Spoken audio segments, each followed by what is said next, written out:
আগের ভিডিওগুলোতে তো তোমাদের বলেইছিলাম যে আমার শরীরটা ভালো নেই, তো আমি কিন্তু সেরকম একটা ভিডিও করতে পারিনি। যেটুকু করেছি সেটুকুই তোমাদের সাথে শেয়ার করছি। আর দেখো ঠান্ডাতে আমার চোখ লাল হয়ে গেছে আর চোখ থেকে খালি জল পড়ছে। তো যাই হোক, আজকে তো ছিল স্যাটারডে, তো আমাদের বাড়িতে ছিল নিরামিষ। আর মা আজকে বানিয়েছিল ভেজ ডাল আর একটা তরকারি বানিয়েছিল আর ছিল চিপস। আমি কিন্তু ভেজ ডাল আর চিপস দিয়েই ভাত খেয়েছি।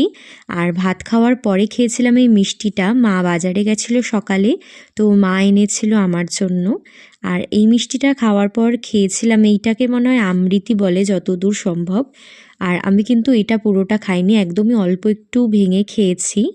আর তারপর কিন্তু শুয়েছিলাম। আর বিকেলবেলা উঠে আমি আজকে ডিনারটা বানিয়েছি। আর অনেকেই বলবে যে আমার শরীর খারাপ তাও আমি কেন রান্না করছি। আমার আসলে রান্না করতে খুব ভালো লাগে, তো সেই জন্যই আমি রান্না করেছি। আর আমি কিন্তু বানিয়েছিলাম আজকে পোলাও আর হচ্ছে আলুর দম। পোলাওটা কিন্তু ভেজ পোলাও ছিল। আর পনির যেটা ছোট ছোট কিউব দেখছো সেটাও কিন্তু আমি ঘরে বানিয়েছি একা। আর খেতে তো খুবই টেস্টি ছিল, কিন্তু ওই চালটা একটু বেশি সিদ্ধ হয়ে গেছে। তো যাই হোক, বাকি কিন্তু খেতে খুব টেস্টি ছিল। আজকে যেহেতু ফার্স্ট টাইম ট্রাই করলাম, তো সেই জন্য তোমাদের সাথে রেসিপিটা শেয়ার করছি না। পরে অবশ্যই একদিন বানিয়ে রেসিপিটাও শেয়ার করব তোমাদের সাথে। আর ডিনার করার পর কিন্তু খেয়েছিলাম ওই দুপুরের একটু মিষ্টি।